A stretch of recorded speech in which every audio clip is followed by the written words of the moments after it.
What's up? Welcome to the lab as we continue our coverage of the Titan Submersible.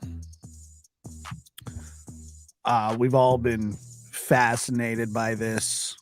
Damn, son, where'd you find this? For some time now. And it looks like we're headed towards a conclusion, and probably not the conclusion that we were all hoping for. However, nothing is official yet.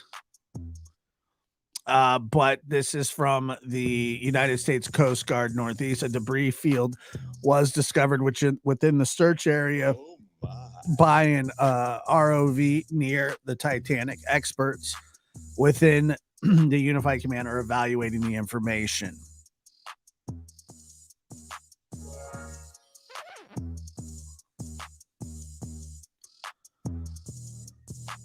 So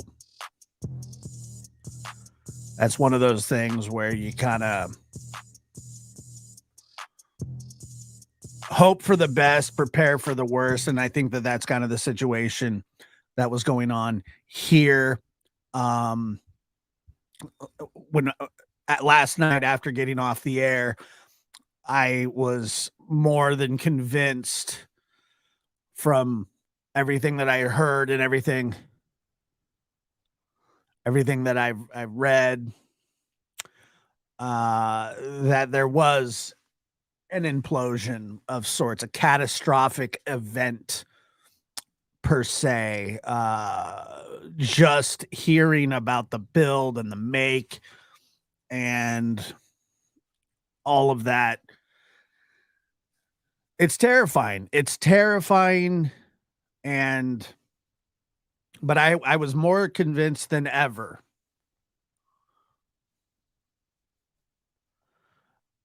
that there was an implosion. The more that I'd heard about it, the more that I'd read about it, more that I'd listened, it became glaringly apparent that the make of this vessel, and by the way, and I'm not going to sugarcoat it, this thing was a death trap waiting to happen by Mr. Stockton Rush. And look, I'm all for innovation. I'm all for exploration. I'm all for whatever people want to do, but don't drag innocent tourists into a psychotic situation. And that's what I think this was, to be honest with you. I think that this was nuts for him to take money from people to fund his jollies and put them in immediate danger. And that's what that's what this was. That's what this was. Everybody signs a waiver. You sign a waiver at laser tag. Waivers mean nothing. I get it. I get it. Waivers don't mean anything. Not to me. I don't know. Nobody truly understands the danger. Stockton Rush definitely understood. He definitely understood the dangers of this, but it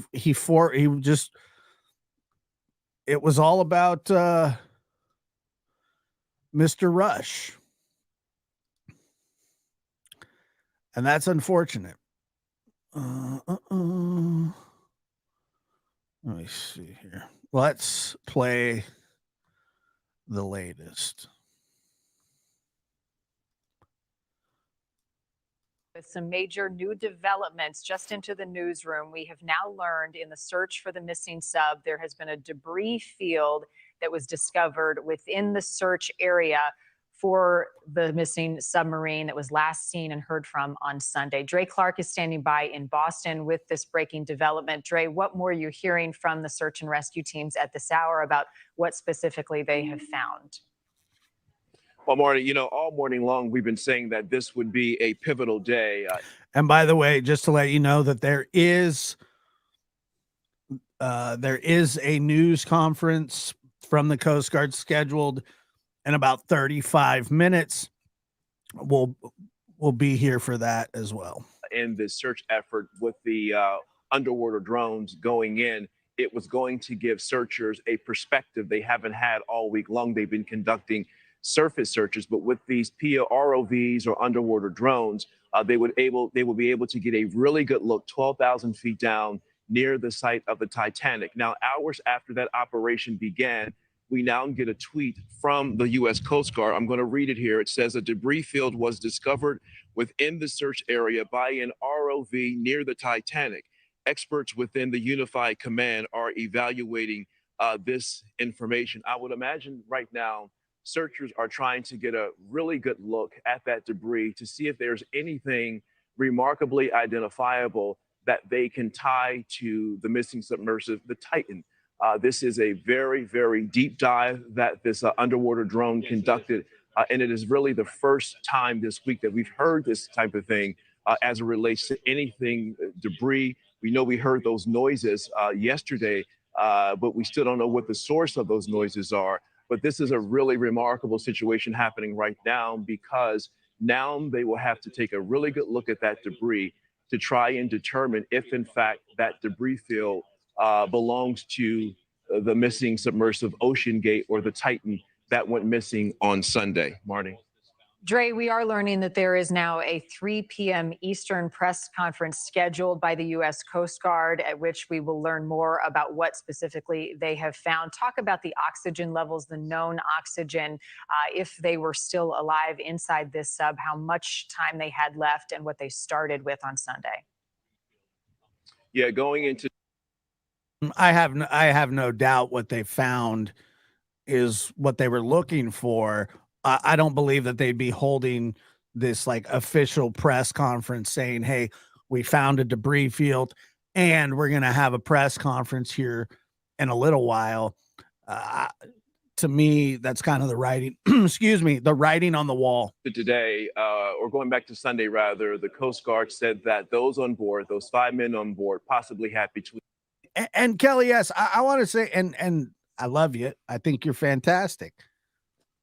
With that same breath, when you say they knew what they were getting into, I mean, this guy had claimed that NASA had helped him engineer this. He was using this carbon fiber that wasn't refurbished, that wasn't inspected, that wasn't. Now, I don't know how they would know to ask those questions, but basically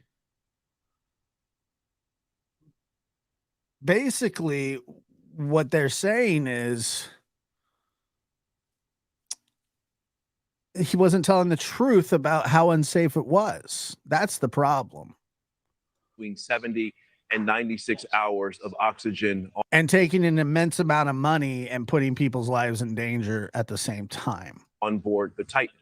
Going into today, based on the Coast Guard's timing, today would have been the day when that air supply would have run dry or expired. So there was a lot of concern knowing that perhaps this would be the last day when they would have the ability to breathe there underwater here. But now that we have seen this debris field, it shifts. The focus now shifts to trying to figure out what this debris is. And if it is, in fact, belonging to the Titan, this search will once again intensify. And quite frankly, this may shift from a search and rescue to a search and recovery. But it's still too early to make that determination. But Marnie, we suspected that something was going on, something was different today, because the Coast Guard has been holding daily news conferences at around 1 p.m. And they usually make the announcement about the 1 p.m. news conference somewhere between 10 and 10:30. That did not happen this morning. So we all began to wonder what exactly is happening. Why haven't we heard anything in regards to a news conference? And then we get this tweet regarding this debris field found near the Titanic, and it's beginning to make sense. They have been tied up trying to deal with that issue. And so at 3 o'clock this afternoon here in Boston, we'll be getting a briefing. And certainly there will be a lot of questions regarding that debris field and whether or not they've been able to do anything in the way of identifying exactly what that debris is. Right, Dre, in the last hour, I was set to talk with the Rear Admiral who you connected us with on scene, and he was pulled into what sounded like an emergent situation. So we suspected there was some activity happening with the investigation and behind the scenes. In terms of the logistics of this, in the tweet or in what you're hearing from your contacts, are they offering any more details about how much debris, what it might look like, and then how they bring it back to shore? No, the text, or I should say the tweet coming from the Coast Guard is very generic. It's a very measured tweet, if you will, again, only saying that they have found a debris field near the Titanic. But we know there are several assets in the way of salvage operations there in that search area. So whatever that debris may be, I'm certain that the rescue teams have equipment or assets available that they might be able to use to bring some of that material to the surface. But keep in mind that also is going to take some time.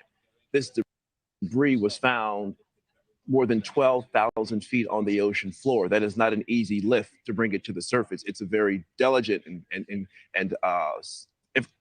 process where you have to be very careful because you don't want that debris to fall apart. Pardon me. You don't want it to fall apart as you're bringing it to the surface. So it's a very delicate and very time-consuming information. And I would have to believe they are in the process of trying to figure out the best way to get that debris to the surface so they can begin the process of analyzing it and again looking it over to see if there's anything remarkably identified. And Candace Hardwick, a member for 6 months, says, I just pray they're able to recover all five. I mean, Candace, I don't see that happening. I don't know. I just don't see that happening. That would be, I mean, I think he'd be almost vapor under there. That they may be able to tie to the Titan, the missing submersible. Real quickly, Dre, and then I'll let you go because I know you want to continue to gather for us. Where is the staging area for the families of the 5 crew members? I know that the Coast Guard said they're in constant communication with the families. Are they there in Boston? Are they in Canada? Do we know where and how they're communicating and updating the families? Yeah, we don't know if they are here in Boston or in Newfoundland, Canada, because there are 2 different operations. Newfoundland, Canada, where we also have a team on the ground. That is where the Titan initially started its voyage last Sunday.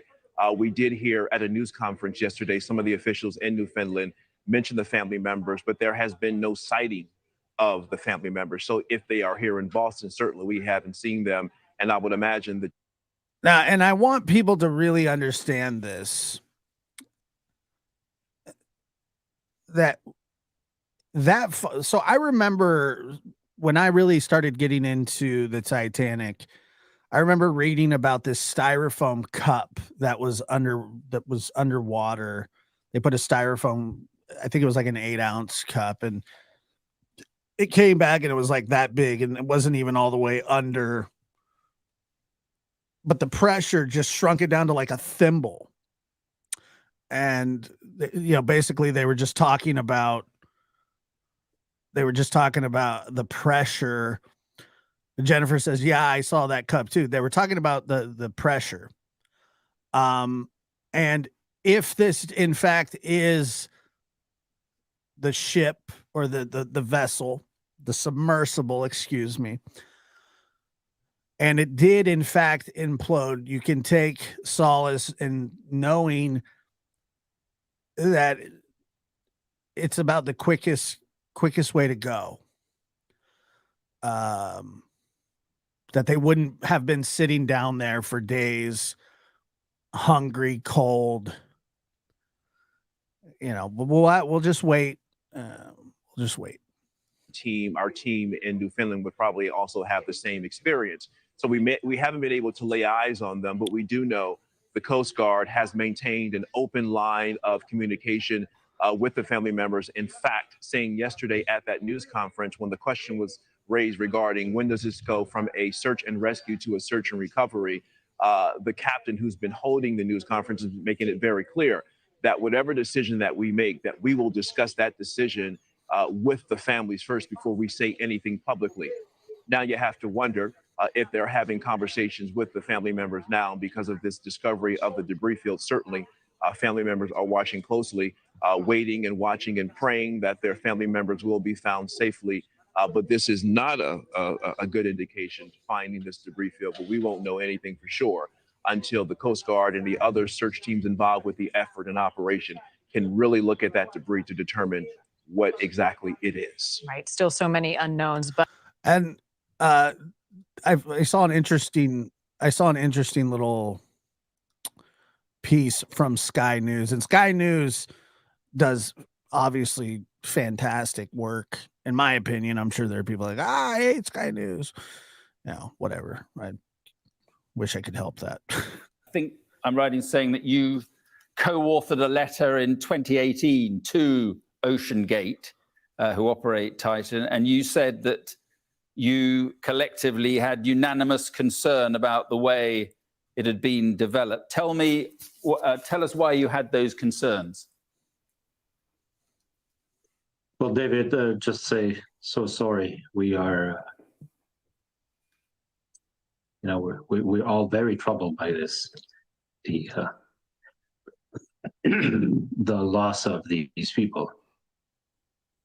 Right, they were friends. I mean, we all know each other. So this is very sad. This is very sad. Yeah, you're right. The numbers have to add up. Father Neptune has absolutely no patience for humanity. If we get it wrong, we get it wrong, and we pay the price. Which is, if we play in this game, we absolutely have to be sure of ourselves.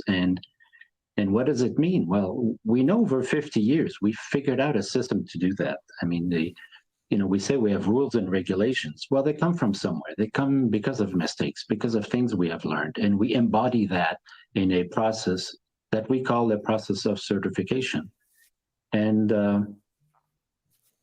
it's really unforgiving to when we get it wrong, and it is a team effort, and we look at it that the submitting it to a third-party review on a new design, we're doing ourselves a favor, and we're following the North Star in our industry. That's how humanity has figured out to go down to the bottom of the ocean, and we do go to 6,000 meters, 7,000 meters, but Will, what was it? Being bold, Yeah, and I agree with that.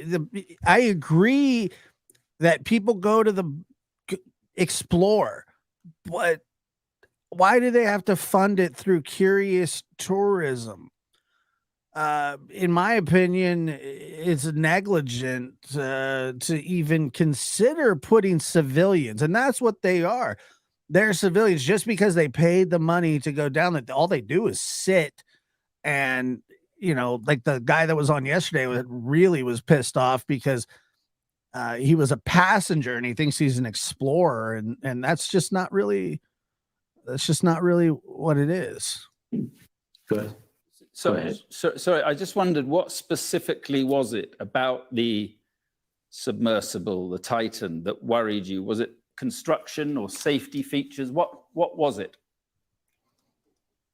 Like David was saying, it is a novel concept. It is very different. It is very large. It is for 5 people to go to 4,000 meters.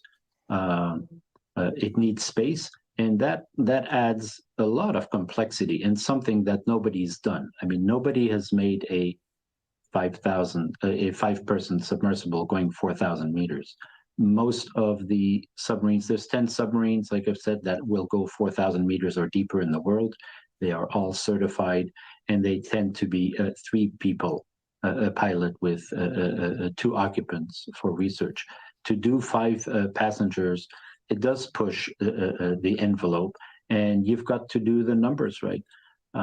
OceanGate was taking a strategy of, well, we intentionally break the rules because we can do it better and faster, and you know, it's the age-old issue, even as a parent. You know, when we all know the system as a parent. If with the best advice you part on to your teenagers and they do something that really gets them in trouble, despite the best advice you give them and sincere advice, unheeded, it leaves everybody in a real tough position. So in general, what the concern for all the experts in the world is, please don't short circuit this process. This is really, for a new novel design, it really is a guiding light, and we should trust it. What was OceanGate's response, Will, to your letter? This is a letter signed by 30-odd people. What was the response from Stockton Rush? Well, it is, you know, Stockton was quite open about it. It's like, no, we, you know, every industry is pulled by the same tensions, right, between the regulators and the innovators. It's not limited to submarines. To the regulators, you've got to be super careful. To the innovators, it's just being too slow. And this is why I chair the committee. I've been there for 20 years and try and bring everybody together to find that fine dance of a balance between the two. And you know, and Stockton's response as well, I know, but we are confident and we can do it better and it can be faster. And we, you know, the regulators are holding us back. They are stifling innovation. And, you know, and our approach was, well, look, we invite new people. It's good to be bold, but the difference between being bold young and bold old, if we call ourselves old, is the injection of wisdom and a bit of patience and listening to people. And at the moment, it leaves us in a very tragic situation of, because it draws many other people in, right? All of us in this technical field are sincerely driven by a deep duty of care. We can't explain all the technical things we pay attention to in the middle of the night. It is just our responsibility, and we do have a duty of care, and we've got to carry that forward. And it is difficult, and unfortunately, that takes time. It takes time.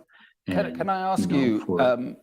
Sorry to interrupt you, Will. Can I ask you? Do you know whether it was ever formally certified by a risk assessment company or a third party?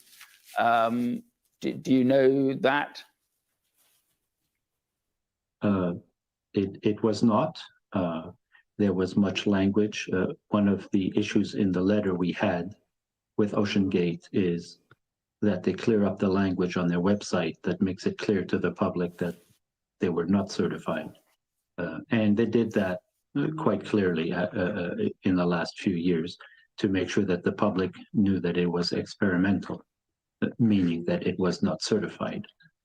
They have had, I know quite well, they have had and require and asked for quotations, what would it take to get it certified, but then decided not to pursue that. So this is, it seems to me, and David's here as well, David, that this seems an unregulated world. It's a small world, this wreck exploration, clearly, but is it also an unregulated one? Pretty much. In terms of these prototypes, they're so small. There's not one overriding international body or set of rules that, unless I can be corrected, like in the maritime world, is the International Maritime Organization, and to get a ship classified and to have insurance and all of those things, there's a system in place that goes all around the world, and you can't hire a ship unless it's been through that. But in this very small niche industry that operates in international waters, there isn't this thing. And this is what I think probably, you know, is what now we have to be talking about. And I feel my industry needs to take a reflective look at itself inwardly about the design and operation of these submersibles, about whether we should be taking passengers down to these depths in such remote locations? And then also in terms of the response, there's never been a playbook for finding and recovering and rescuing a stricken submersible on a location like this. And now what you've seen over the past... I'd like to respond to that. Yeah, sure. Yeah. Will, come in. Yeah. Yeah, no, look, yes, there are significant regulations. You could not operate this submersible in US waters or Canadian waters. The Coast Guard would not let you. You'd have International to be certified. waters. Yeah. Well, Yeah. there are very few places where people actually regularly go and do expeditions in international waters. This happened to be, call it a loophole, that first of all, if there are no laws that require you to certify a submersible if you make it for yourself. So in this case, OceanGate was not producing a production.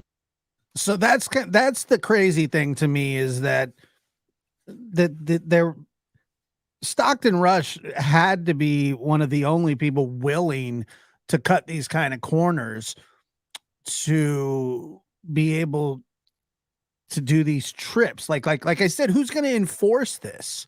Who's going to enforce them to do it this way? I mean, it's nuts. Or a commercial vehicle, they had the choice of not certifying it.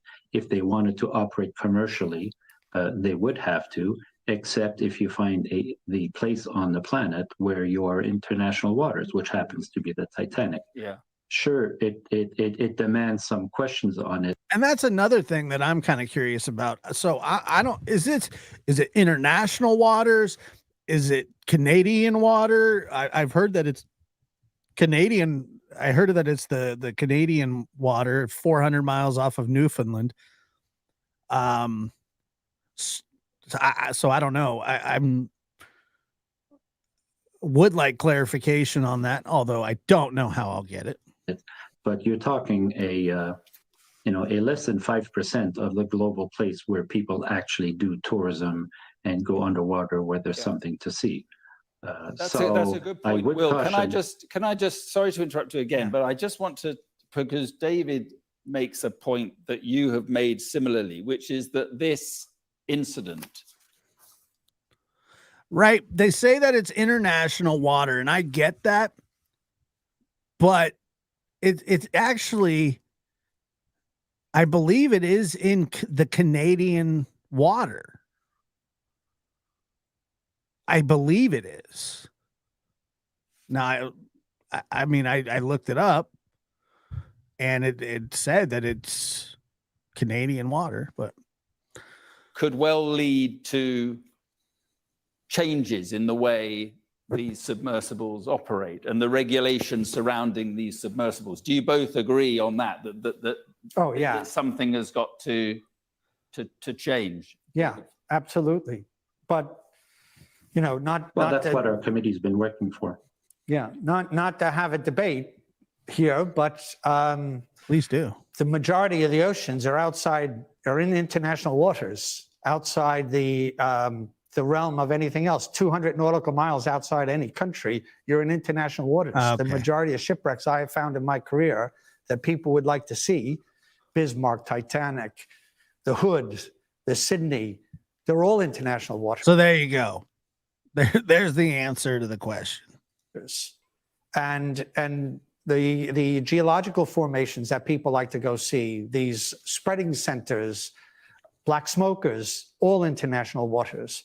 And that's the places that these tourist submersibles have been going.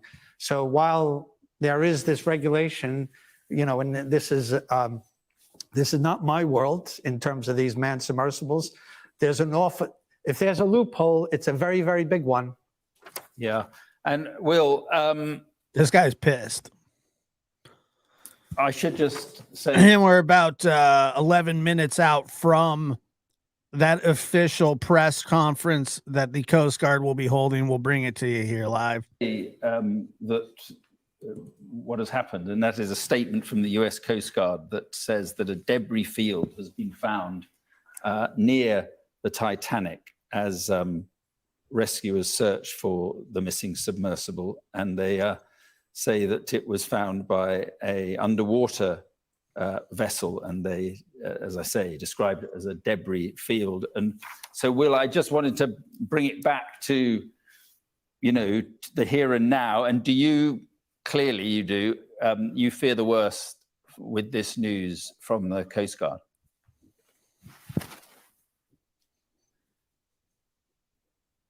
Well, this is very difficult news. If the Coast Guard calls it debris field, I mean, they do not use the words lightly. We'll have to see the final evaluation, but like David was mentioning, it was very concerning at the very beginning that they had lost 3 different forms of communication all at once at the beginning. And that was kind of puzzling. I don't know, it's All right, we're gonna move on from that. How do you think OceanGate has handled this? Were there any warning signs, Bill, that were ignored that you believe should have been flagged? I can't talk on what OceanGate did in preparation for this. Instead, I've chosen, when Titanic sank, if you'll think back and look at the Titanic inquiry and the British inquiry, America passed several laws very shortly after that. Number one was that any ship that touched American soil would have enough lifeboats for all. So what they're saying is, and I was told that this was Canadian waters. However, 200 miles off any coast is international waters. So that's, I don't know when I'll ever use that knowledge again, but there it is. All the crew and passengers on board. So as hopefully this disaster would be diverted in the future. There were several other laws that they passed. What I anticipate is, because this is a new industry, deep water submersibles are not plentiful. They're not numerous. I look for there to be some type of regulation passed where that there will be certain safety precautions that all of them will have to pass in order to participate with people, with people on board. I know that we worked with the French in 1998, and their deep water submersible was Nautil. And Nautil went through numerous safety checks before it was allowed to go down. And if one of those safety checks did not pass, it did not dive. And they were, some people felt they were overcautious, but at the same time, everyone that went down in Nautil knew that they were safe. They felt safe.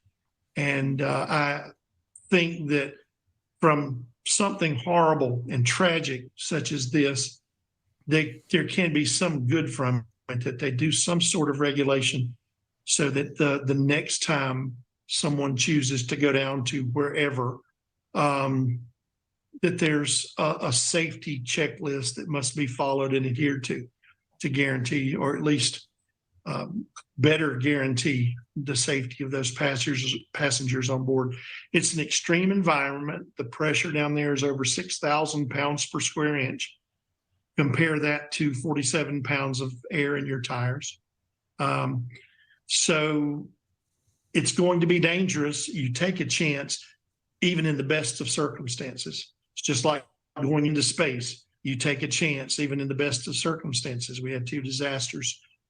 Even though NASA has strong protocols, they made them better after those 2 disasters. So I hope that there is a future here where people are protected, and that there's a better set of protocols to go by. Well, we all hope for that. And Bill Willard, we will be holding out hope, praying for your friend. Thank you so much for joining us during this difficult time. Thank you for watching. Go to newsnationnow.com to find News Nation. And so we're about 6-7 minutes out from the news conference. We're going to bring it to you here. What the Coast Guard has to say.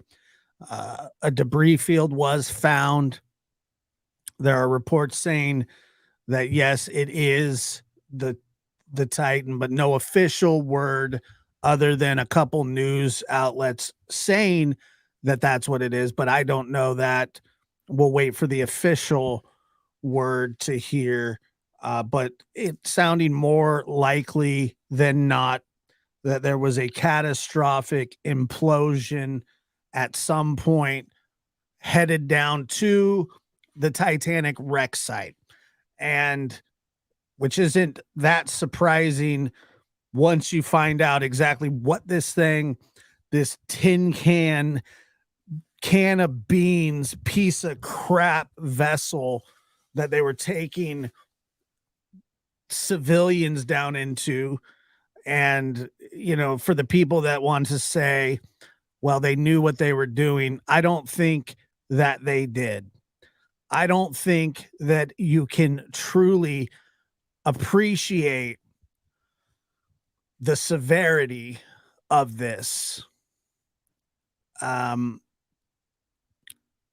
without they just don't know how bad it is, how unsafe it probably was. Now I get it, they signed a waiver. I understand. I get it. They signed a waiver because that's what people do. Like I said, you have to sign waivers when you go skydiving and laser tag. And it's like, people that run with the bulls, I don't know if they sign waivers or not, but they should.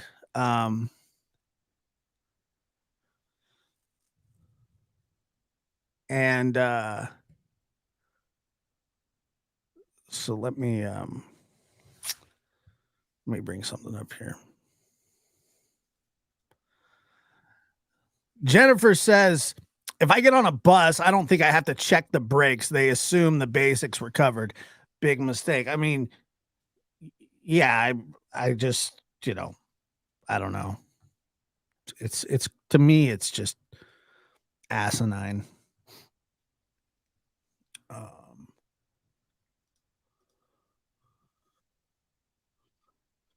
Hub. We weren't expecting to get any more information until 8 o'clock this evening when the US Coast Guard is expected to speak. But our science editor, Rebecca Morell, has got some new information for you now, and it does sound significant. Yeah, that's right. So we have heard that the president of the Explorers Club, which is a society for marine scientists and explorers, has told the WhatsApp who've been following this search that it was a landing frame and a rear cover from the submersible that's been discovered in the debris field, which is obviously, terrible news for the families involved. So it does sound like there was a catastrophic failure of the submersible. Exactly what happened and when it happened, there is still lots and lots of questions there to ask, but that's the news that's come through. And from what we understand, this is a debris field that has been found on the seabed, and this is this submersible that managed to get there today after 4 days of searching. Yeah, that's right. So we saw today earlier on that the research ship sort of coalesced in this one area. They've been quite scattered until now, and they sent down 2 deep diving submersibles all the way to the seabed. And we had news earlier that a debris field had been found, but now, at that point, it could have been the wreckage site around the Titanic. That's very large, but it does seem to be some confirmation of the objects that were there, which does suggest just remind us again what it is they've actually found. So it was the landing frame and the rear cover from the submersible. So, 2 key parts of the submersible. So, it really isn't very good news for the search involved. Well, that's a fact.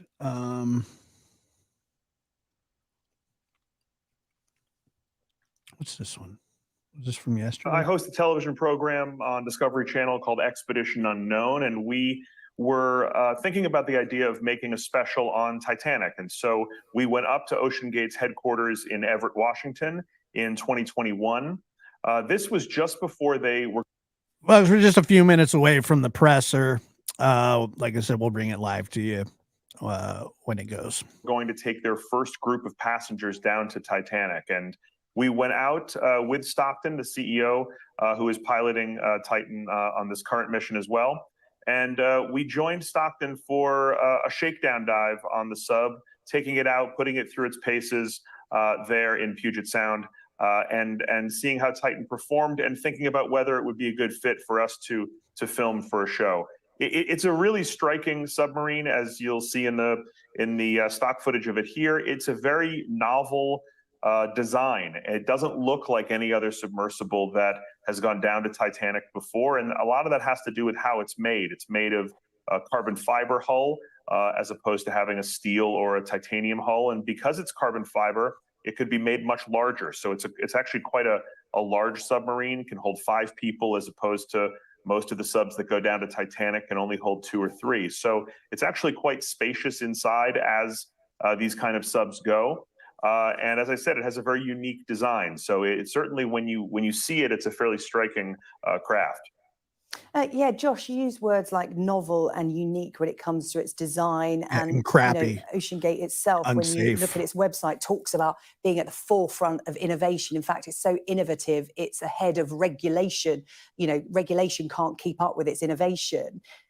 But was it safe? Did you get the feeling that it was safe? Did you talk to those that operated it about the safety measures involved and the kind of risks involved? Tell us a bit about that. Yeah, look, this is one of the really challenging things about a vehicle like this, is that there is almost nothing to benchmark it against. There is no other vehicle like Titan anywhere in the world. It is a one-off. And so evaluating risk for a craft like this is really difficult. We know that carbon fiber is extremely strong. It's what's used to build the Boeing Dreamliner or the Airbus A350.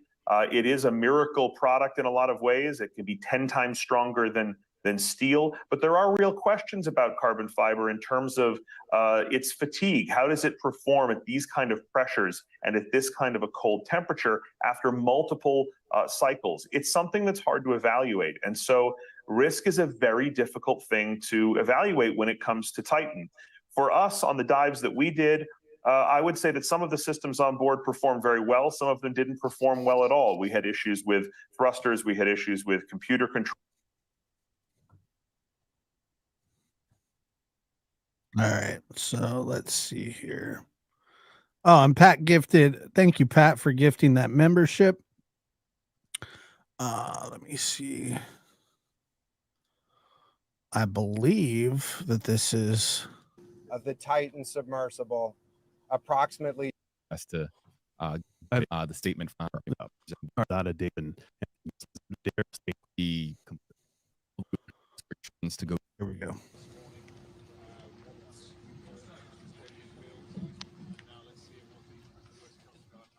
Good afternoon, everyone. Thank you for joining us today and over the past few days. This afternoon, Rear Admiral John Mauger will be providing an update on the most recent findings from ROV operations in search of the Titan submersible. He will provide a brief statement and provide the opportunity for questions after. Please limit your questions to 1 per outlet. Following the briefing, the Joint Information Center staff and I will be here to help you with any of your further needs. May I now please introduce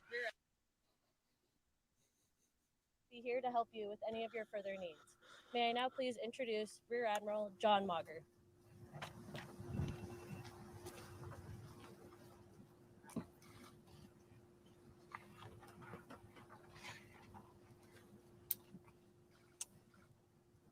This morning, an ROV, or remote operated vehicle, from the vessel Horizon Arctic discovered the tail cone of the Titan submersible approximately 1,600 feet from the bow of the Titanic on the seafloor. The ROV subsequently found additional debris. In consultation with experts from within the Unified Command, the debris is consistent with the catastrophic loss of the pressure chamber. Upon this determination, we immediately notified the families. On behalf of the United States Coast Guard and the entire Unified Command, I offer my deepest condolences to the families. I can only imagine what this has been like for them. And I hope that this discovery provides some solace during this difficult time.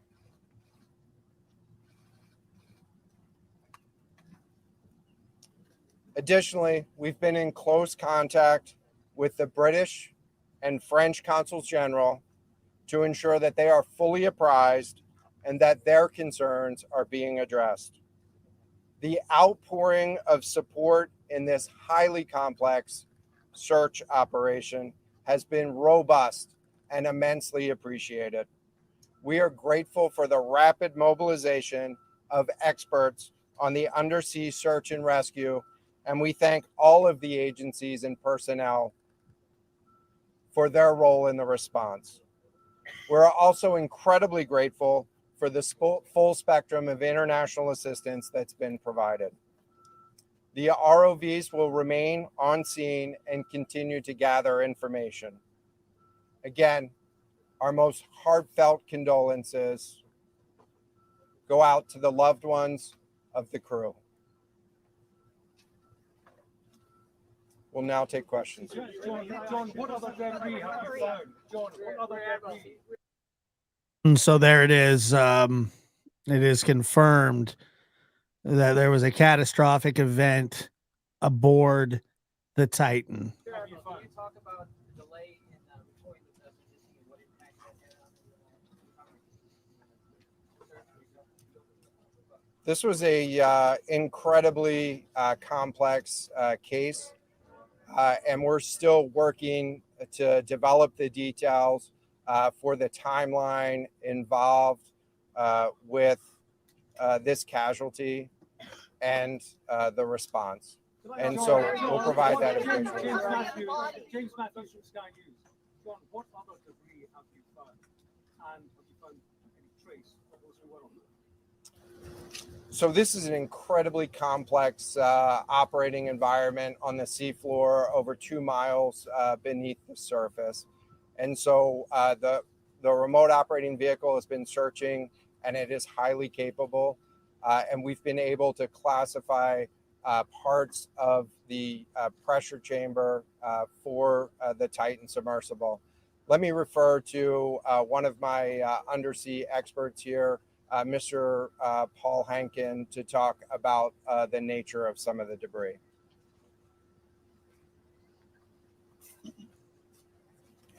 Thank you, Admiral.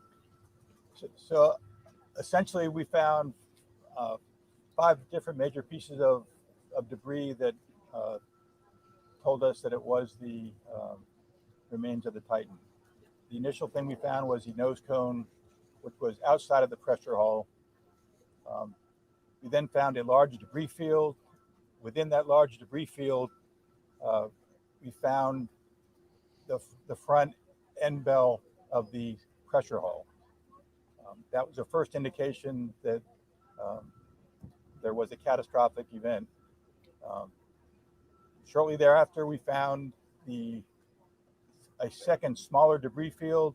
Within that debris field, we found the other end of the pressure hull, the aft end bell, which was basically comprised of the totality of that pressure vessel. We continue to map the debris field, and as the Admiral said, we will do the best we can to fully map out what's down there. Thank you very much. It's a very difficult question to ask, but it will be an important one for the families, of course. What are the prospects of recovering the bodies of this? So the questions was related. I'm restating the question from the standpoint of sometimes it's hard to hear the question here. What are the prospects for recovering crew members? And so this is a incredibly unforgiving environment down there on the seafloor. And the debris is consistent with a catastrophic implosion of the vessel. And so we'll continue to work and continue to search the area down there, but I don't have an answer for prospects at this time. Admiral, it's Tom Costello at NBC News. Is there any suggestion sorry, any suggestion at all that the sub itself collided with the wreckage of Titanic, or that instead it might have imploded above the wreckage and then rained down nearby? So the question was, is there any question as to whether or not the sub collided with the Titanic or whether it imploded above and debris field created from that? So the location of the Titan submersible was in an area that was approximately 1,600 feet from the wreck of the Titanic. I have an expert here that is familiar with that area and can talk about the debris field and what the debris field indicates in terms of where the casualty may have occurred. Wait, let's get the expert voice, please. Hang on a second. The expert voice is coming up to answer the question. Thank you, Admiral. So the question is, where does the wreck lie in relation to the Titanic? I didn't hear the Admiral's answer. I think 1,600 feet. Is that correct, Admiral? Yep. So that's off the bow of Titanic. It's in an area where there is not any debris of Titanic. It is a smooth bottom. To my knowledge and anything I've seen, there's no Titanic wreckage in that area. And again, 200 plus meters from the bow, and consistent with the location of last communication for an implosion in the water column. And the size of the debris field is consistent with that implosion in the water column. Admiral, if I can ask a question, in terms of the timing here, you say that this was a catastrophic implosion. And I know it's early on, but is it your estimation that this happened right at the moment when they lost contact, an hour and 45 minutes after their descent? So the question was about the timing of the catastrophic implosion. Right now, it is too early to tell with that.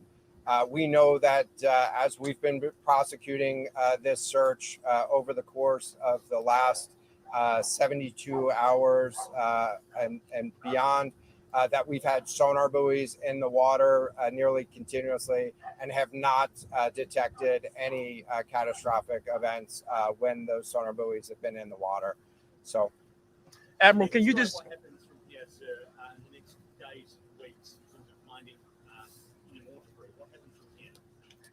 So we will. The question was, what happens from here?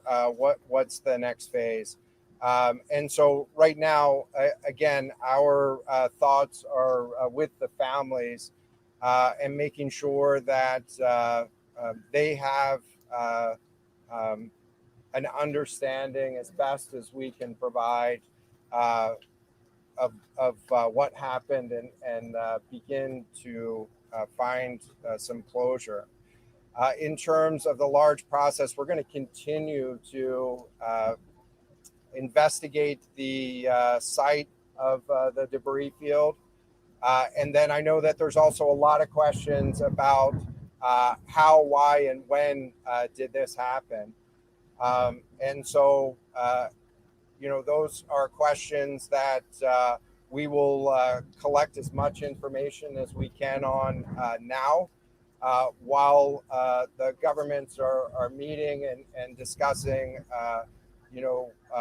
what an investigation of this nature of a casualty might look like. This is something that happened. I'll just remind everybody, this is something that happened in a remote portion of the ocean with people from several different countries around the world. And so it is a complex case to work through, but I'm confident that those questions will begin to get answered. Will the Coast Guard lead the investigation, sir? Is there any suggestion that time factors, speed, anything that would have prevented this or saved 5 people on board, or is this quite simply a catastrophe? The question was there any suggestion that time factors may have played a role or a consideration in the casualty here? And so the debris field is consistent with a catastrophic implosion of the vessel. Again, while we were prosecuting the search, we had listening devices in the water throughout and did not hear any signs of. For those of you that are just joining us, it is confirmed that Ocean Gate submersible Titan suffered a catastrophic implosion, and they have found parts in a debris field 200 meters away from the Titanic crash site. Catastrophic failure from those. And so we're going to continue to investigate, or we're going to continue to document the information there and understand, based on all the information we have, the timeline. Admiral, can I ask you, Admiral?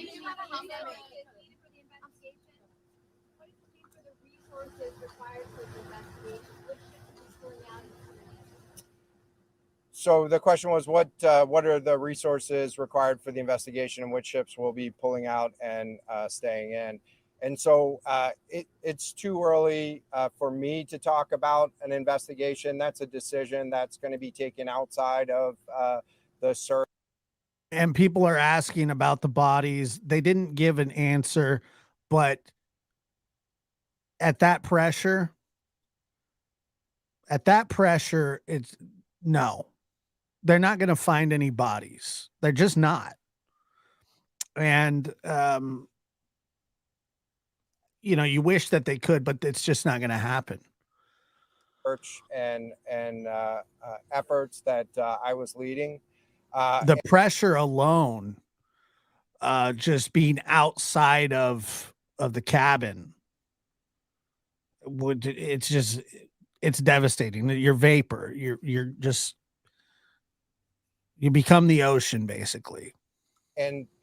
But we do have a number of vessels. We have 9 vessels on the scene right now. We had medical personnel on scene. We had other technicians on scene.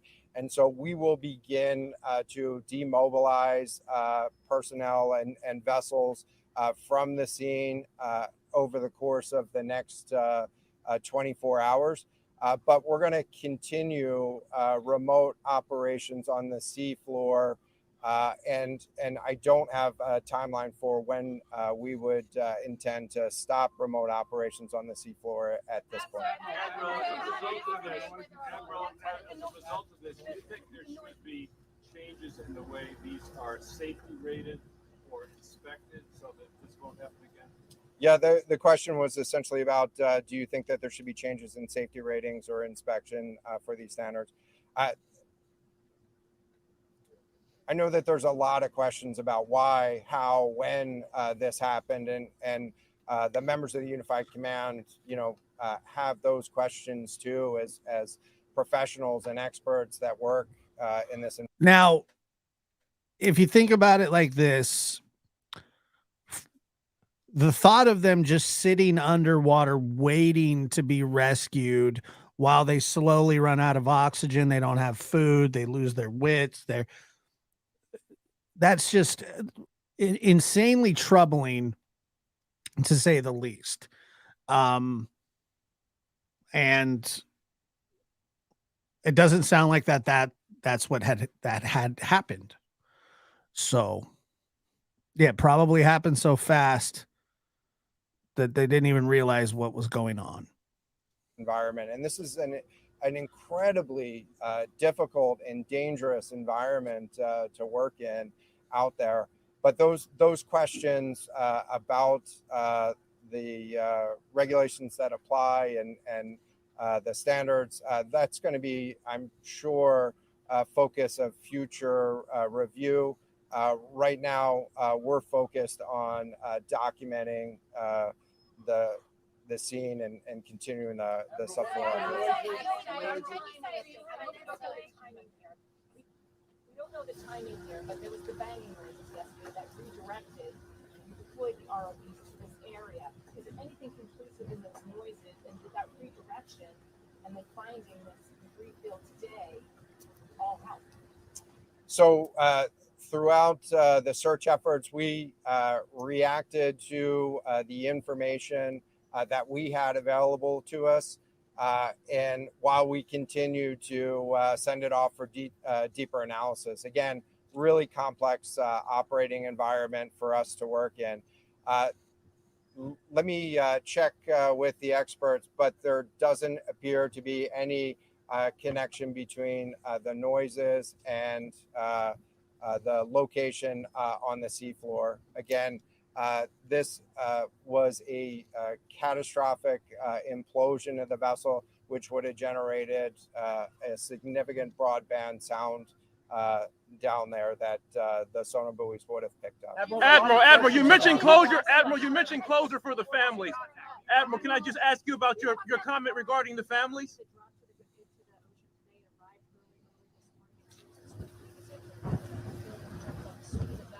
And also, were all of the assets involved moved as swiftly as possible to the area? Was any help turned away as some lawmakers have said?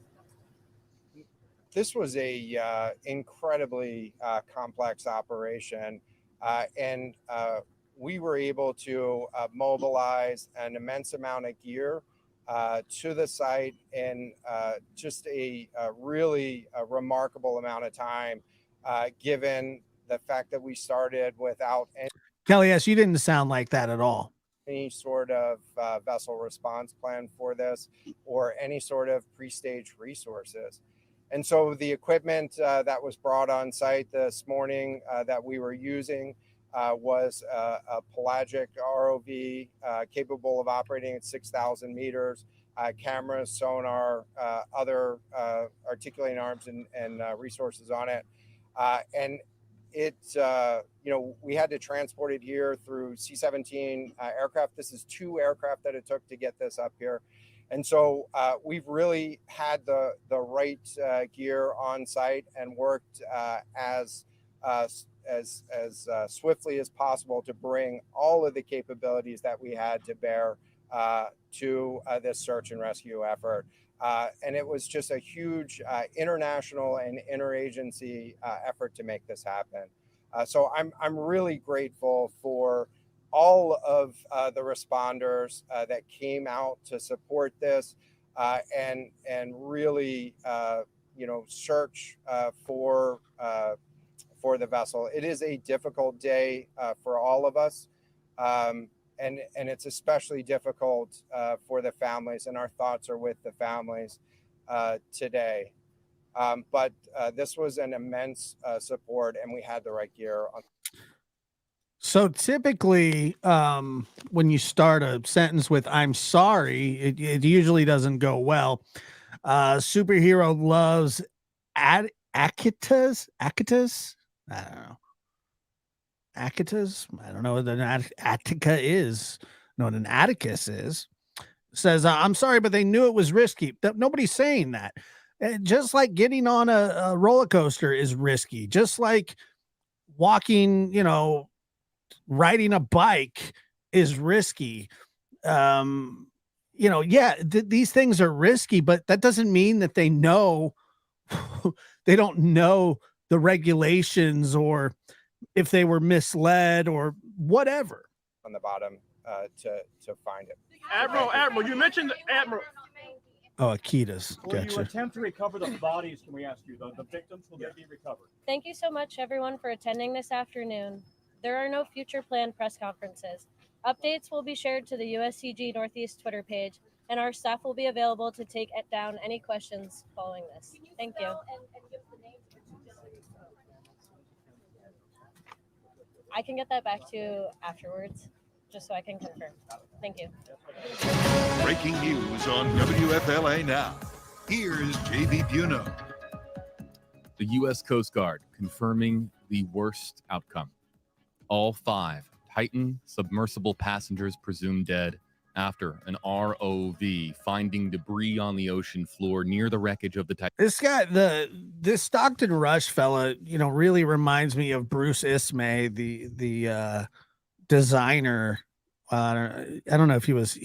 No, Bruce Ismay was not the designer. He was the guy pushing allegedly for the speed record or whatever it was with the captain. Talking about the unsinkable and all this. So, the hubris and the arrogance that he did display in years leading up to this will be forever remembered, will be forever thought of when they talk about this catastrophe. Change typically doesn't happen until there's a catastrophic event. And I don't know what'll happen from this. I know that this is the type of industry that is expanding and that people are very interested in. However, not something that I'd be Titanic, into. and among the debris, pieces of the hull confirming a catastrophic implosion to the Coast Guard occurring during OceanGate's expedition miles down in the Atlantic. Our thoughts and prayers are with the faces that you see, the families of loved ones of those that you see on your screen. JB here with you live, folks, on WFLA Now, alongside Josh Benson of WFLA News Channel 8. I'm here with you in the Stream Center, breaking this down. It's a somber press conference. Let's just start there. This is somber all the way around. A lot of answers still to come, but processing this is worth a moment just to take a step back, evaluate this for what this is. This is a tragedy.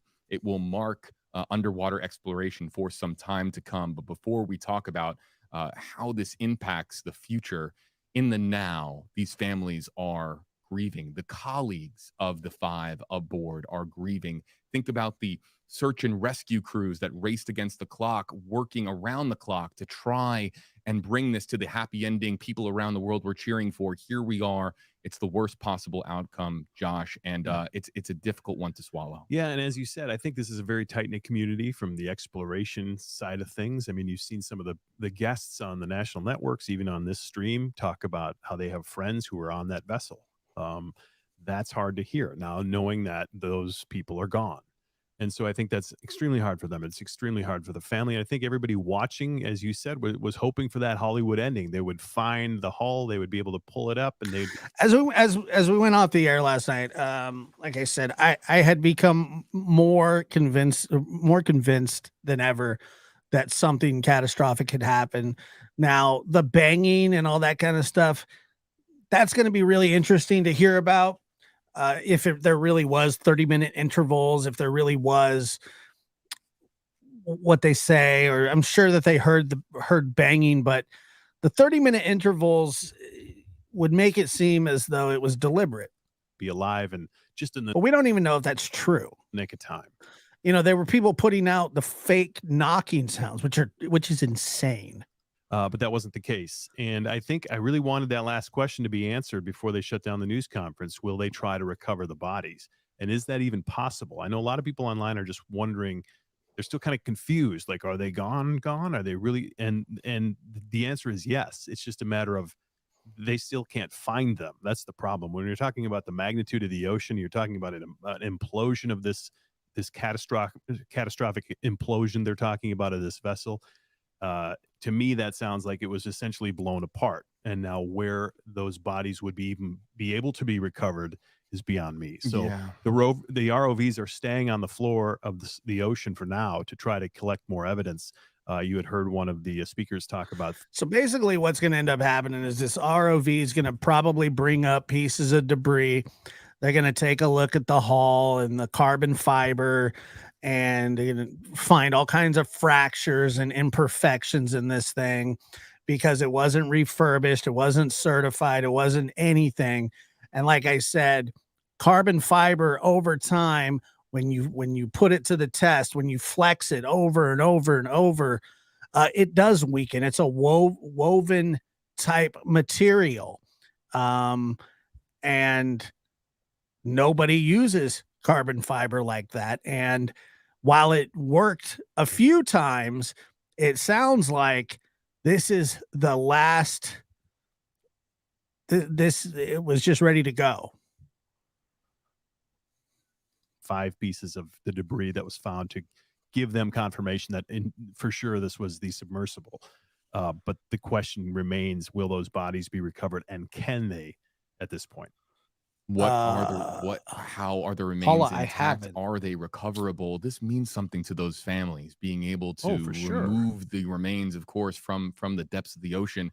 There is enough loss of life at the bottom of the ocean in this section of the North Atlantic. Clearly, with, of course, the Titanic 1,600 feet away, the last thing that we want to do is add to the loss of life there. If the human remains, if the bodies, again, based on them being presumed dead, if they can be recovered from the deep, that will, of course, be something that will bring. Well, I mean, would they really? Okay, say they could find the bodies, and I don't believe that there's one chance in hell that that's possible. Why is it? Wouldn't you leave the bodies there? Wouldn't you just leave the bodies to rest? But like I'm trying to tell you, these two guys are, I believe they're extremely smart, JB and Josh Benson. I mean, you would think that they would have some idea that there's not a chance that there's bodies floating around down there. That's not the case. At least something to these families, but it is heartbreaking. It is. This is heartbreaking, and our thoughts. Shoes, maybe, clothing. I don't know. Other than that, and prayers are with everybody. We are going to be taking your questions and your comments, and I hope that our comment section is filled with thoughts and prayers. I know I've seen a lot of emojis coming through, people doing what they can to show how much this means to them as far as how they are impacted by this, and how much they are also thinking about the families of the 5 souls that we have lost this week in the North Atlantic. And I think it starts to focus on some of the details of how this played out. And I'm glad they got into it a little bit, because a lot of people are going to ask, and once we open the floor for questions, a lot of people are going to ask how this happened. And I found it interesting, the location of where the debris field was away from the bow of the Titanic, far enough that it could answer the question that they weren't entangled with the Titanic wreckage. They didn't make it there essentially, and then, hit it to cause it a problem to implode itself. To me, it sounds like they were on their way down when they lost connection. That's when it happened, because the Admiral came on to say that they never heard an implosion, and that would have been an audible sound that would have been picked up like that. So after the fact of hearing the banging or hearing the buoys pick up on the sensors, they would have heard that if it happened after the fact. So was that them banging on the hull of the vessel? Probably not at this point, given the timeline, given what they know. So much was made of those sounds. Yes, that was the hope everybody was kind of hanging on to. Really, I mean, that was the hope that got us by, if you will, and allowed some people to really rally behind the chance of them being alive, floating, or at the bottom, or on the way up to the surface. All these questions that we brought on various experts, and we of course tried to feature on stream. And this is look, there's no way to sugarcoat it, folks. This is a tragic event with a catastrophic implosion. Yeah, and keep in mind, on an implosion of that magnitude, I mean, there may not be remains. I mean, there may be. That's right, because I mean, the hull itself. All right, there we go. Now we're cooking. Itself may be gone. I mean, we just don't know the magnitude of catastrophic. Is Mountain Cat, I believe that they know that it imploded now, and that they've found identifiable parts to this thing, and basically it indicates, the worst case scenario, and in my opinion, I don't know if it definitely, the loss of life, the total loss of life, the complete catastrophe is awful. However, I had trouble thinking and just sitting there going, wow, they're sitting there at the bottom of the ocean, knocking on the side of the hull, waiting to be rescued. And that thought to me was even more terrifying than, the implosion.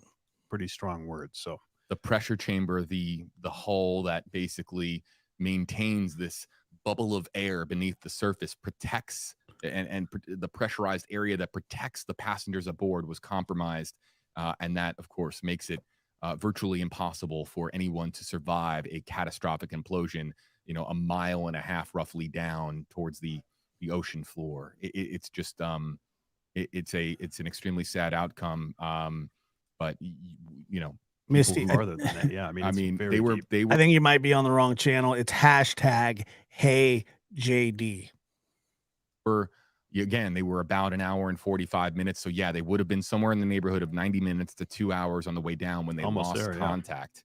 Yeah, they were. It sounds like they were extremely close, but obviously, the further you get down, the more pressure that builds. It was just waiting to pop. And that contact, we were talking on stream for hours, Josh, hours since 5 a.m. this morning. We've been talking about how, oh my goodness, could you recover a phone if they were in there and they had their final moments? Could they have written a note or taken a selfie video? And is there a chance that a phone could be recovered from the depths and that a memory chip could be resurfaced and provide us with answers? Is there any final documentation from the passengers aboard?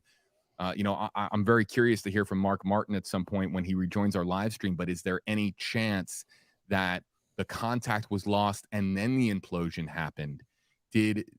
Was it so quick that that they didn't know what happened? Or was there a moment in time when they realized something was dramatically wrong and had time to document what happened inside that hull? I think if there's even a crack in that thing, nobody's going to even know about it. Right. It's milliseconds. Right. And depends on the, and you know what? on the breach itself. And compared to the other discussion we've been having about suffocating and days and that stuck in it's a better case scenario in my opinion. That would be awful. Both ways are awful, but that would have been way more awful to be stuck there knowing you're going to suffocate to death. I agree with him there. Everything about this is awful. There's really not a big silver lining other than, people obviously would want a quick departure instead of hanging around and suffering. Mark concurred, and he's been doing 5 decades worth of underwater exploration. And he says, look, and I think you'll be hard pressed to find anybody that feels otherwise, that if that's going to be the end, not going out with pain and suffering. It's not the news that we want to be talking about at this moment, but the admirals, really backing the response. I mean, he was defending the response, saying it's one of the best responses there could have been. They had the right equipment on the bottom of that ocean, and they found this relatively quickly, considering the scenario they were facing. I mean, this is something that's unprecedented. That's never been done before, and they were able to get a rover down there that quickly to find the debris. Regina, yeah, if you're just joining us, and it sounds like you are, yes, debris has been found, just mere feet. I can't remember exactly now. From the Titanic, the wreckage, they found identifiable parts from the Titan. The North Atlantic strikes again. Field. So he's standing behind that, and I think there'll be a lot of questions. Of course, there's going to be a lot of questions in so many directions. And as for Stockton, I'm not going to sit here 1,600 feet. Okay. I'm not going to sit here and bash the guy. I mean, he's now deceased, but it's unfathomable that this even went off the way that it did. But in this case, I like the fact that the ROVs are going to stay down there and continue to look, because they're going to continue to try to find every piece of the submersible they can to try to put together a better picture of what happened. This will be a permanent page in the textbooks for underwater exploration. And Mark was on here earlier, and others have used this word, this vessel that you're looking at here in the center of your screen, the Titan Submersible. has been referred to as an experimental vessel, one that was made with different materials, made with unorthodox practices, and without pointing the finger too much. And we're still coming off the heels of this news. This is going to be, without question, a learning experience for deep sea explorers about how things can go so tragically wrong, perhaps in a millisecond or a second or two. And it's difficult to process on a day like today. But an investigation is going to be launched. Findings and recommendations are likely going to come out of that investigation, and that is going to be part forever of how people in this industry, people in this field, discuss and practice deep sea exploration. But I think that's part of the reason why they could do this in the first place in international waters where you don't have to abide by any certain set of regulations. They were able to do what they did and build it how they wanted to, and not have any entity confirm or deny the fact that they were going to use it, and they did. And as true as that is, I do not believe that just because you can do it means you should do it. Like I said, there's a lot of things about this that I didn't like. I understand. Look, if people are going, look, this thing's pretty safe. There's always a risk when you're under the ocean, but they've taken all the necessary precautions. Look, things happen, but it doesn't sound like any of that actually happened. What it sounds like is Stockton Rush threw together this piece of crap submersible that was to fit 5 people. Typically, they're only supposed to fit 3.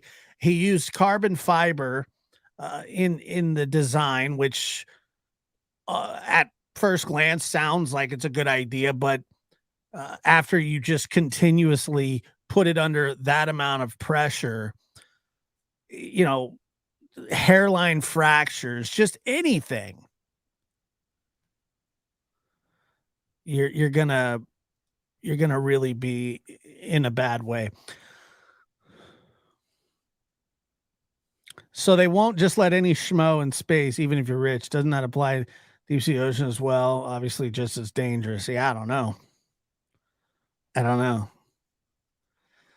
I think that I don't know if so.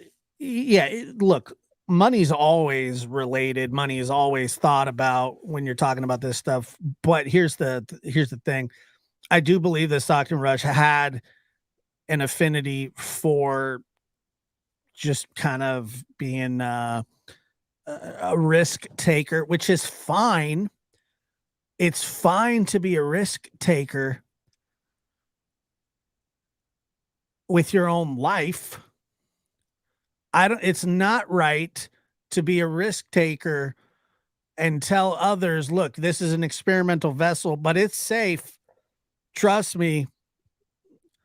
And I can guarantee you, he's telling people, look, this is safe. We've done this before. Everything's gone. Well, what about the time you got stuck in the propeller? Things didn't go there. Things didn't go so well there, did they? And so, be a risk taker on your own time. And they successfully did it in 21 and 22, I believe.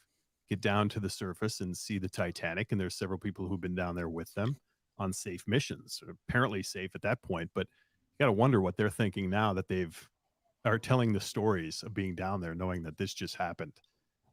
That's going to be an incredible feeling to know that, this could have been me type of scenario. It's terrifying. We still have a large audience on social media, but let me please explain. I'm going to do my very best to feature as many comments as possible. We want you, our work here in the Stream Center is aimed towards giving you a voice, answering your questions, eliminating misinformation, and just really making sure that you are included in our news coverage.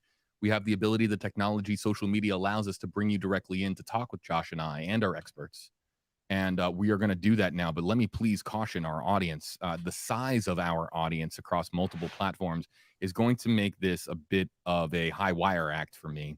I'm going to do my very best to bring in as many. I got the easy job. I don't have to touch anything. Yeah. I have a lot of buttons to press and making sure that we have a successful, stream as far as the comments that are brought on and making sure we're bringing on the, the comments that we want to bring on, and the volume of people that are watching right now creates some challenges for me. But I'm going to do my very best. If you use hashtag Hey Josh or hashtag Hey JB in our Facebook Live or YouTube Live comment section, we can bring you guys into the conversation, but only if you use the hashtags. Because why do we do that system? Again, for newcomers, it's because if you don't want your comment on screen, we don't want to pluck comments and put your name and your thoughts on the news, in essence. If you don't want it to be, that's the last thing we want to do, is make you feel like we're if you use one of our hashtags, you're basically signaling to us that you want to be part of our conversation, part of our interactive broadcast. So we're going to try to spotlight as many of those comments on screen.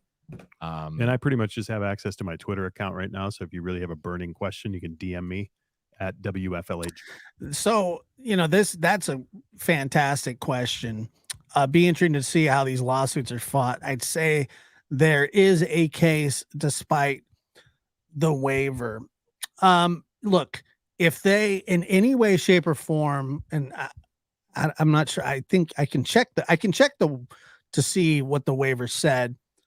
But if they were in any way misled, if they were in any way told, NASA helped design this, and I've heard that before, and I don't know if that's true. I don't know if he's told them that NASA has done this or whatever. Then yes, the families would have a wrongful death suit. So we'll see. Josh on Twitter. Man, you're gonna get a lot of DMs. Well, I'm sitting here and I can answer a few, but I got to get going here shortly too. Yeah, how long do you got? Because let's push it to 10 to 15 minutes max, and then I got to anchor the 4 o'clock news. All right, let's go to some of the comments that we have, and look, even if you folks, if you want to pass along just prayers and just and I'll tell you this, I'll pass this along. And by the way, I'm a fan of JB. He's really good. He really is. This is a good exercise for us to be able to share with you. If you pass along prayers and thoughts and that kind of message to the family and loved ones, let us know with a hashtag where those prayers are coming from. This is a global story. People are following this from around the world. So you can say, if your name is Courtney, I don't know if it was Amazon, but it was something. There were parts that you could get from your local Best Buy, and so that is true. I don't know. I mean, like I said, I don't know where he bought them from, but they're accessible to the public, and you would think that anything that's going, Camper World, there you go. So it's just like a retail store.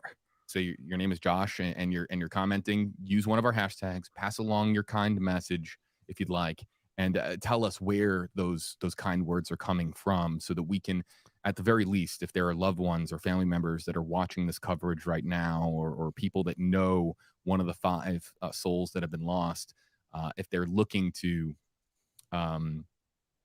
if they're looking for comfort on social media, at least we can let them know where those words of comfort are coming from.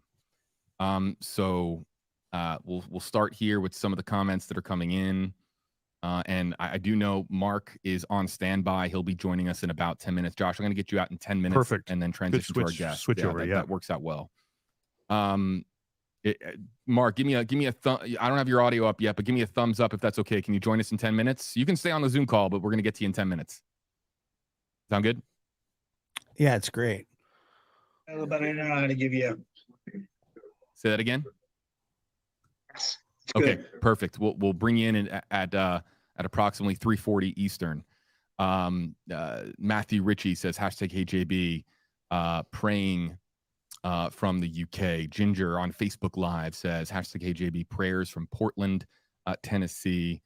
Katie says prayers and condolences from New York State. A lot of Americans joining us here in our comment section, as to be expected. We're here live from Tampa, Florida. Yeah, really briefly, Pay, but it's going to be brief. Can we get a recap for people just tuning in? the U.S. Coast Guard, based on their ongoing investigation, preliminary, I guess you could say, if you will, because there's a lot of investigating to be done, that a catastrophic implosion at the depths of the Atlantic Ocean has caused 5 people to be presumed dead, the 5 Titan sub passengers that embarked on an underwater expedition to the Titanic wreckage this past Sunday. And again, prayers coming in from around the world. Kayla on YouTube Live. There's just I want to share this here for a second. So this is the inside, which a lot of you have already seen. I mean,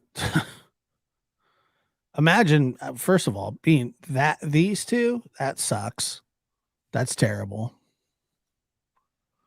Okay, but let's see.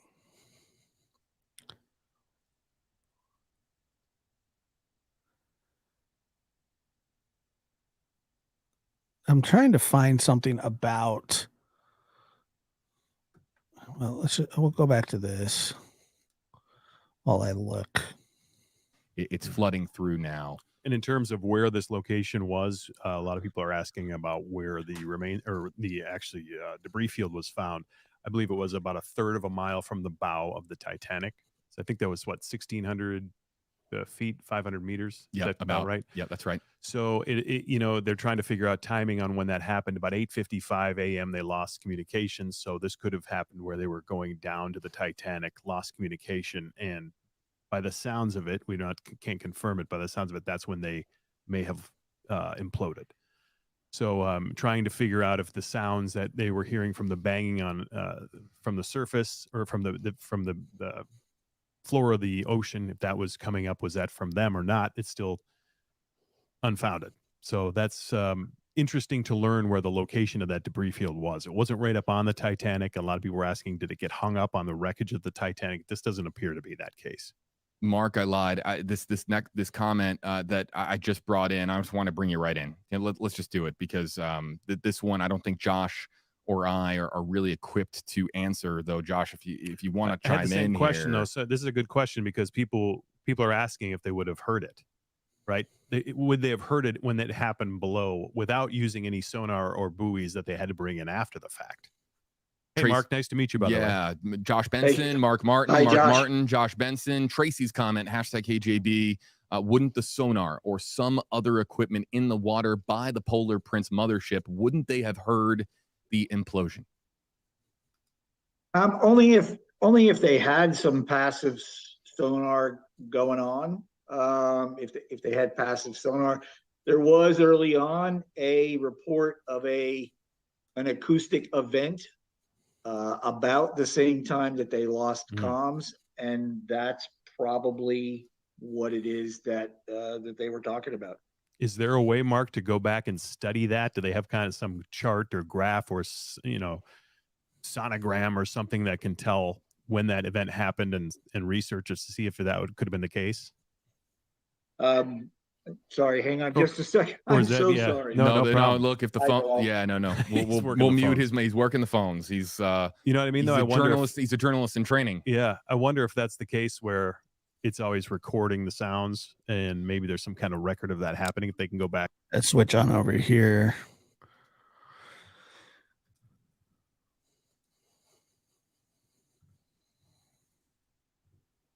By any regulatory body and purpose. An experimental submersible vessel that has not been approved or certified by any regulatory body and could result in physical injury, disability, emotional trauma, or death. Where do I sign? Oh, take your shoes off. That's customary. Okay. Wow. And so when he says that, he's saying, it hasn't been signed off by any regulatory body or anything like that. However, my question is the designing. What was he telling people that the design, how they designed it, who helped design it? Like I said, I heard something earlier, and I don't know if this is true, but that he had mentioned that NASA may have helped do this. If he was telling people that and that wasn't the case, I mean there are lawsuits ready to go. Absolutely ready to go. You can't say stuff like that. Inside, the sub has about as much room as a minivan. So this is not your grandfather's submersible. We only have one button. That's it. It should be like an elevator. You know, it shouldn't take a lot of skill. The Titan is the only 5-person sub in the world that can reach Titanic depths, 2.4 miles below the sea. It's also the only one with a toilet, sort of. Okay, so it does have a toilet. Okay, so there you go. NASA issued a statement. What did their statement say? It's good.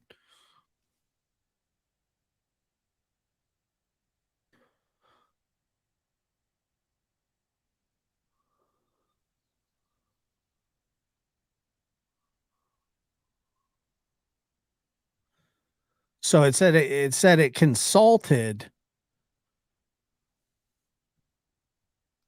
Said it consulted. And yet I couldn't help noticing how many pieces of this sub seemed improvised. We can use these off-the-shelf components. I got these from Camper World. We run the whole thing. And like I said, this is what's going to be played over and over and over, and people are going to get really pissed off about it. And he kind of says it in a smirking way. Look what I did. Look at the corners I cut. Like, that's what I'm kind of picking up from it, because that's what he says. He's really into the fact that like he was able to rush this with this game controller. Come on. It seems like. Now, I don't know anything about the game controller or whatever, but an experimental submersible vessel that has not been approved or certified by any regulatory. I already heard that.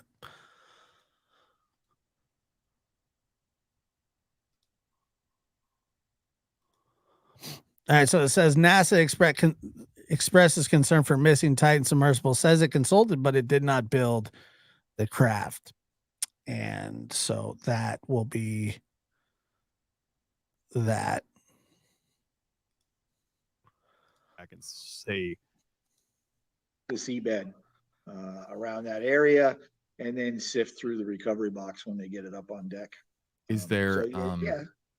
Yeah, and let me ask you this too. I apologize. We're gonna get to Holly's question. We had another question on screen as well, but this is a little grim, and I am sorry. But is there a time component with recovering the human remains, not just because of how harsh it is at the bottom of the ocean? JB, we're doing this again,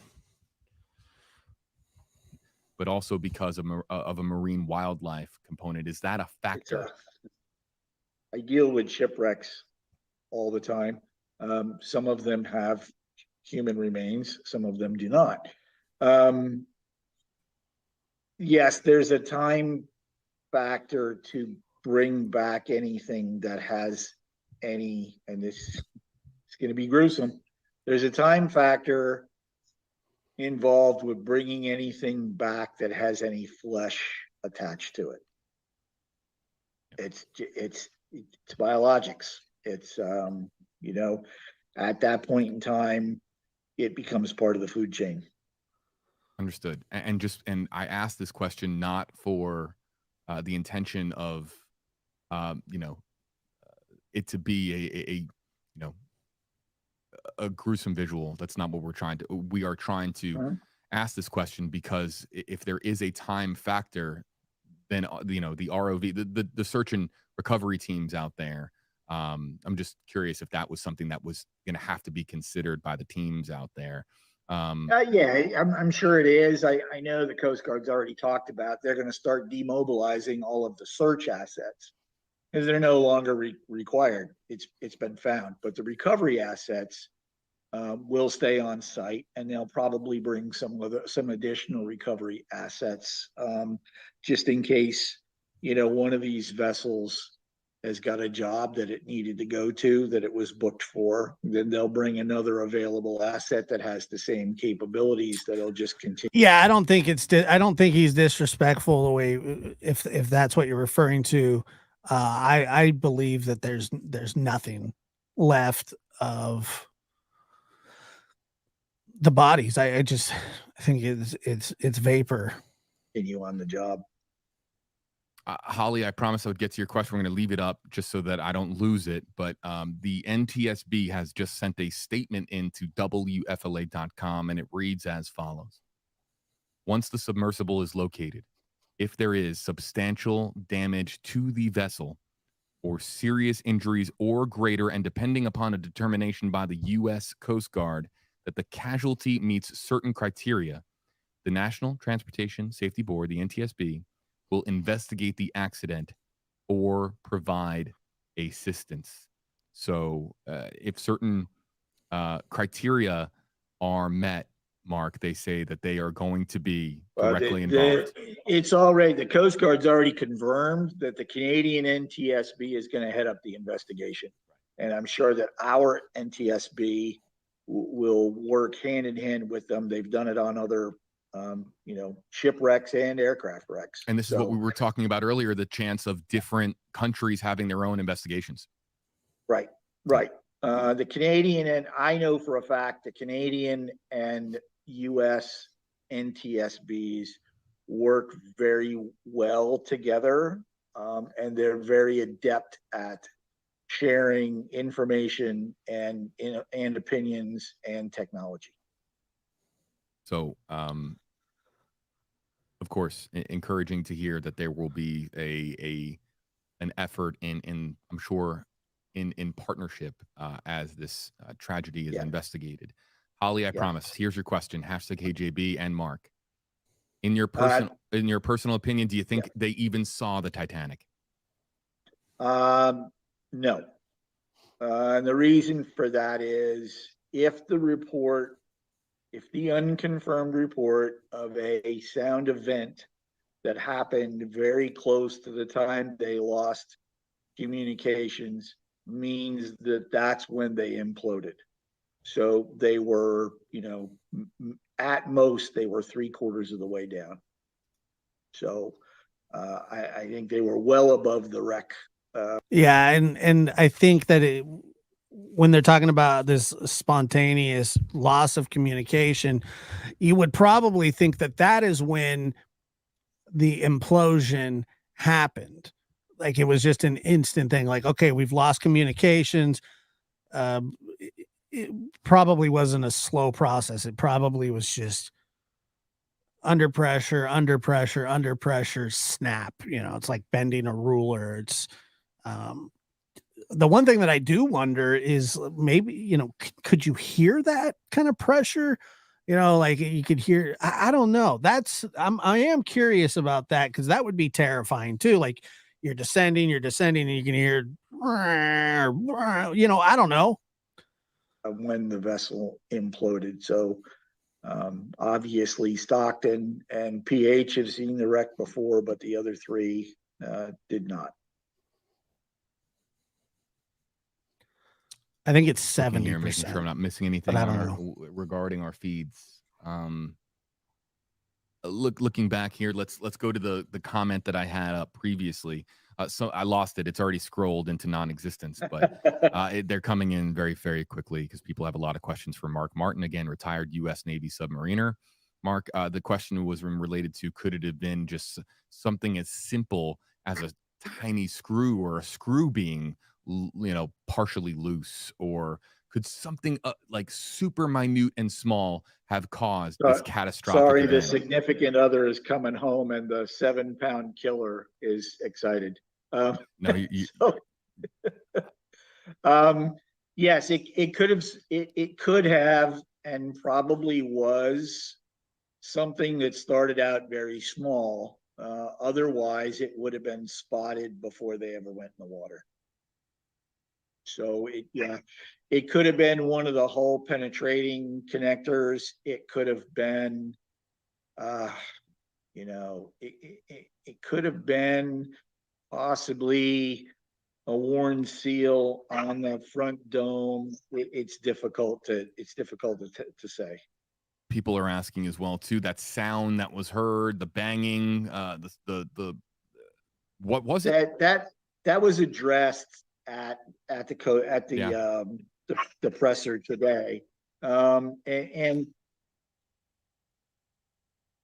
sorry, that banging was probably what we discussed earlier, in that it was probably generated by one of the vessels that was in the search area, or it was generated by the constant noise coming from the Titanic as it corrodes.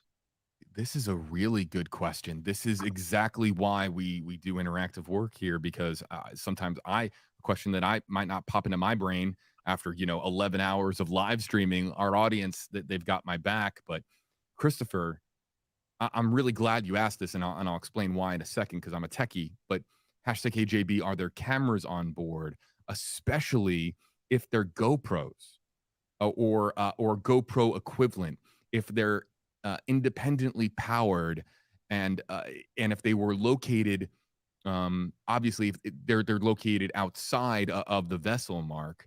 So right. If a camera is recovered from the bottom, a camera is not going to be much concern to marine wildlife down there to be eaten or anything. So if they can find a camera, and if there's like an SD card or something, if it's localized storage. I mean, the GoPro would have to have a housing. If it was outside, it would have to have a housing that was that could withstand that pressure. And frankly, if it was within the housing, since it was an implosion, then it would also have to have a housing that could withstand that pressure. So the chances of something like that are pretty slim. So right, and but if the camera, let's say the camera could be recovered, I'm glass half full, because I think we deserve it. Right. It could tell us something, could it not? It could, if we could recover something. If they were recording, it could, but I seriously doubt that. I mean, the chances of that are pretty slim. Okay. He's not really. He doesn't really even want to entertain that, and I don't blame him either. And he's drinking a Poland Spring water. What a guy! I love Poland Spring. It's an East Coast thing. I'm a West Coast guy. I lost it. They're coming in so quick. I do we too. have another 10 to 11 minutes. Hey, with 10. Mark Good to see folks. We'll try to get these final ones in. People are just going back to and we're gonna find out more No about black box location technology and whether or not it was compromised by the catastrophic event, the catastrophic implosion, excuse me. But this is like one of the biggest questions that we continue to get. People who are just like JB has indigestion, want to know why there isn't a black box equivalent, Mark, and why there isn't that type. Let me answer that, JB, because there's no regulations. That's why there's not there. Stockton Rush didn't give a crap about that kind of stuff. He was simplistic, cheapest way to get down there, fastest way to get down there. Sorry if that seems insensitive, but that's the truth. That's why there's no black box. That's why there's no whatever of device that would assist dramatically in a situation like this, potentially. I don't know. I don't know of a military few hours ago commercial submersible a few hours ago that has a black box. Right. It's just not. I know the aviation community has adopted that and has had them for decades. But it's, we don't have problems that often. And okay, just so you know, this is not what is it? WFLA.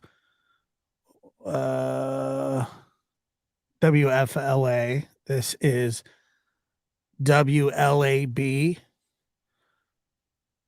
hosted by Josh, Hey, JD. Just kidding. Usually, don't do that. Everything is being monitored so closely that a black box really wouldn't provide you any additional information. Andy wants to know, and I know that this question could take us down quite a path, and it could be a long answer. But does Mark feel this was a preventable tragedy?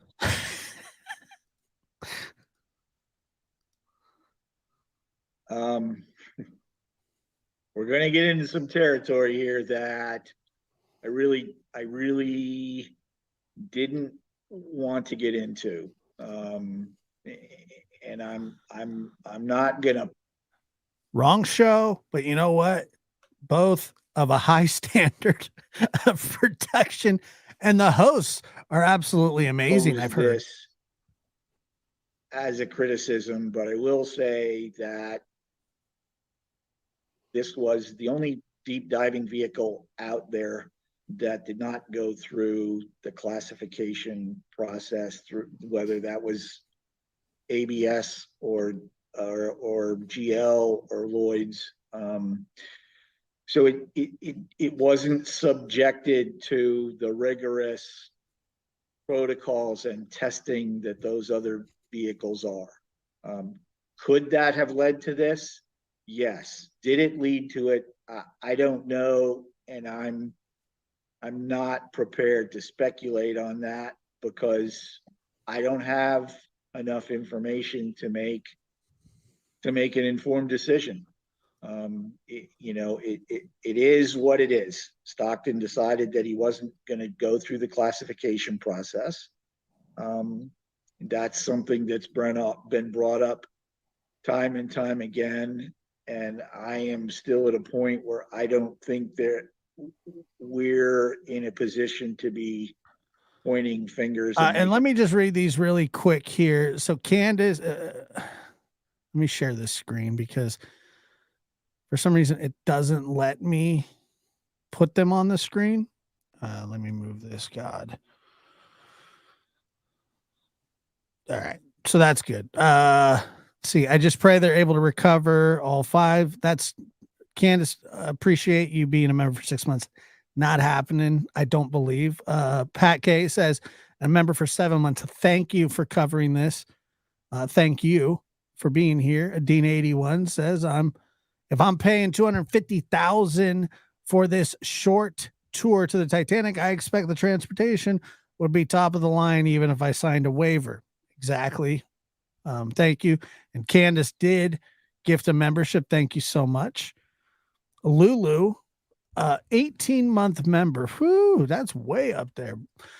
18 months. Prayers to the family. Pat K gifted a membership. And Angel talks too fast. Member for 3 months. Appreciate you. Thank you, Angel, as well. Oops. That wasn't what I was supposed to do.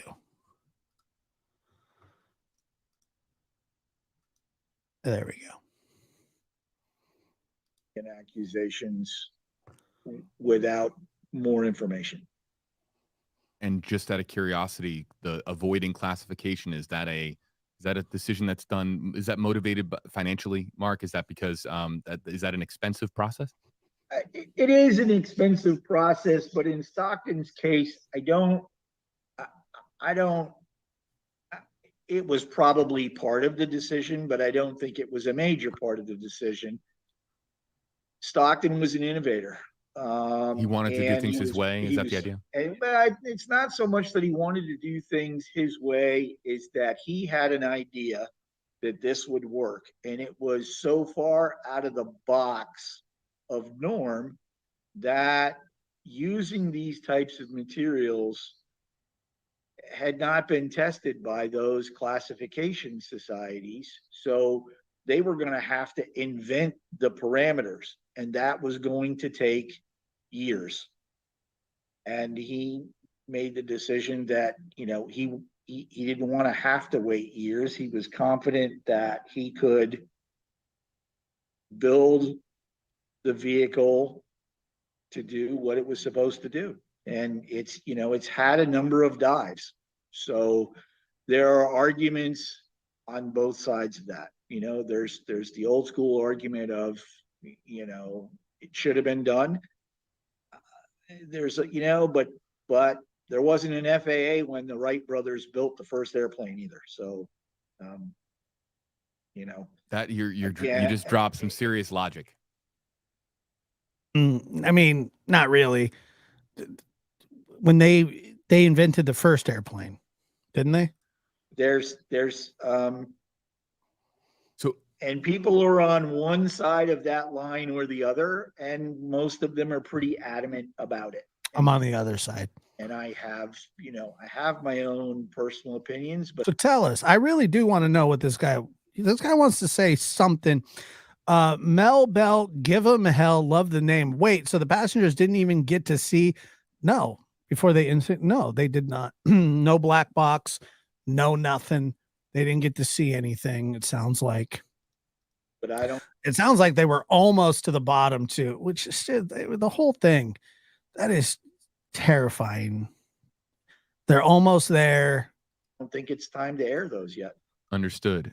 But based on your characterization of Stockton and his intentions with this project, is it fair to, based on your words and how you just articulated that, to say that he was attempting to be a pioneer in this space? Absolutely. He was attempting to be a pioneer in this space. And I'm going to say this again, and then I'm not going to say it anymore. Be a pioneer without putting people's lives in danger. And that's what was going on. The way that it was funded, the way that this thing was funded was through curiosity of rich folks. And by saying, hey, I'll take you with me while we test this thing. And that's what this was. This was a test. These were tests. When you build the first one of something, it just, what I will say is there are going to be a lot of lessons learned from this event. Yeah, I agree with that. Let me see here. Kelly O gifting 10 lab memberships. Thank you very much, Kelly O. That's very generous of you. Good to see you. And let's see. Mimi says, member for 15 months, made it home. Glad you're still on. Thanks, Josh. Thank you, Mimi, for coming back. And always appreciate it. And by the way, the mods here are exceptional. They allow us to have a chat room.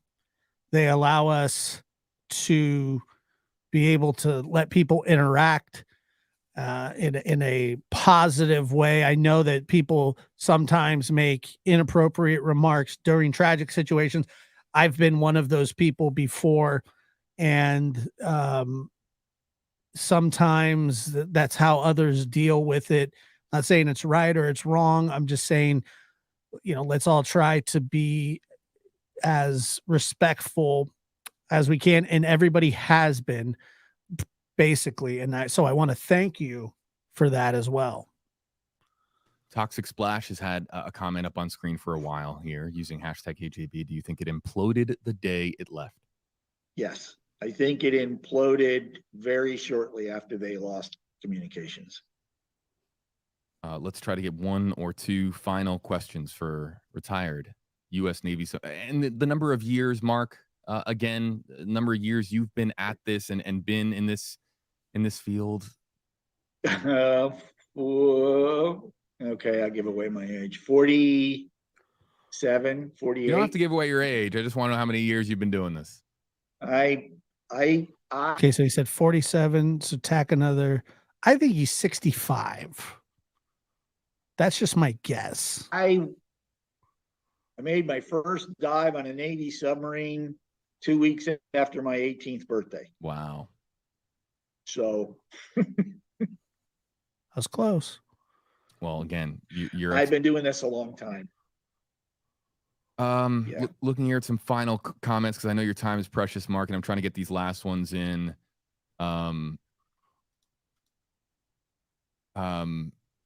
Trin just wants to know, hashtag AJB and Mark, what exactly does an implosion do to I guess in this case, she put submarine, but a submersible. Can you explain the physics of it? Is it an implosion? And correct me if I'm wrong. I know this sounds. It's fairly easy to explain. If you understand an explosion, out. An implosion is the exact opposite. It is collapsing inwards. It's collapsing inwards. During an explosion, you have all of the energy is on the inside and it's projecting outwards. When you have an implosion, all of the energy is on the outside. And when whatever is keeping that energy. And Starry Night's right here. This is totally reckless. I agree. It's completely reckless. However, like I said, I don't care if Stockton Rush wanted to do this and be reckless about it by himself, but funding it through passengers, not explorers. These are not explorers. These are people that are signing waivers that want to see the Titanic. They don't give a damn about furthering the ocean floor exploration. They want to see the Titanic. And the way that he made money from doing it is he told people, I can take you to see the Titanic. That wasn't his main goal, just to see the Titanic. He'd already seen it before.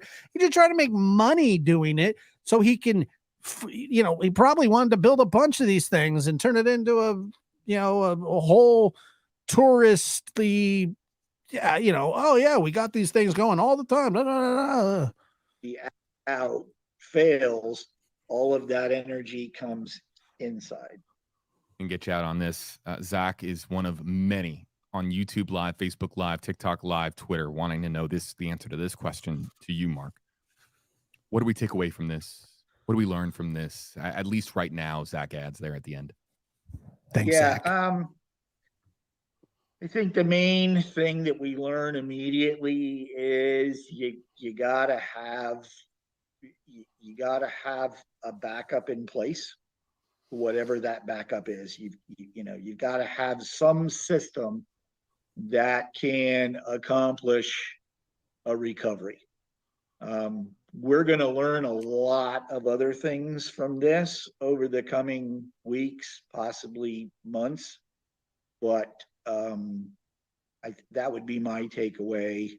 Although in this case, it wouldn't have helped. It was an implosion. They went instantly, and it didn't matter whether it took that Canadian ship 12 hours or no, but you'd see it mostly on a TV screen, but you could look out the porthole, and I believe that they would take turns. 12 days to get there. Within seconds of them, or within at least very few minutes of them losing comms, it was a recovery mission right from the start. For the final 60 seconds of Mark's availability here, folks, I just want to animate any questions, or not questions, any comments about Mark doing serious overtime on this stream here today. Mark, I didn't know you before today. I met you today on stream. I've met a lot of people virtually on stream, and let me just say, I understand that the day did not provide the outcome that we all prayed for, the one that we wanted. It was a tragic outcome, but it has been a pleasure to be able to learn from you and be educated by you. And I appreciate you taking so much time on stream today. Well, I appreciate it. I think it's been enlightening for me as well. Hopefully I was able to give some clarification to people who don't understand all of the things that it takes to do this kind of work. Yeah. There's a gajillion comments coming in now, and they're all an outpouring of support. Mark forever, and a lot of hearts. Spooky, thank you for your time. I don't know if I can technically. Oh wait, they're not popping up on screen. Oh, I'm sorry. Hold on. I gotta go here. Back to this. But yeah. Ida Bros. Mark is I'll just say it. Here it is. A lot. Gosh dang, man. Thank you for your time. Mark, forever. I mean, it's got to be astronomical, in the hundreds of millions. I mean, how many vessels did they have out there? It's going to be in the hundreds of millions. I mean, this thing could potentially hit the billions. Just a lot of unbelievably positive comments that have been coming in over the course of your appearances today. And so these kind-hearted comments are in the hundreds, if not thousands. But yeah, thanks, JB. So I appreciate you. Our audience appreciates you. You have a lot more, I'm sure, TV appearances to do. And I hope to rendezvous with you and meet you in person, shake your hand, and discuss everything that we have learned here and more. Perfect. Thank you very much, and I'm glad that I could help. And thank you for conducting it the way you did. It was great. Appreciate you, Mark Martin, retired U.S. Navy submariner. All right, man. Well, so there it is. I got to tell you guys that not the ending that we expected, or not that many of us expected, but the outcome was catastrophic. And we'll continue to follow this story going forward. It's been my pleasure to bring it to you, to watch this unfold with you.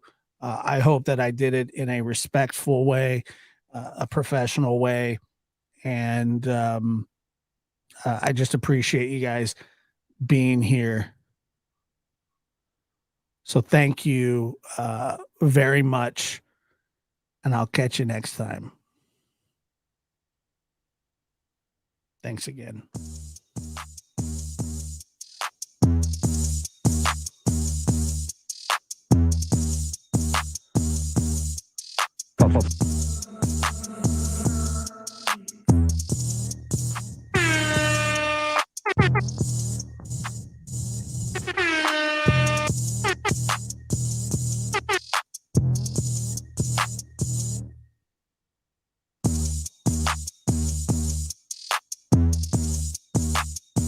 Oh my.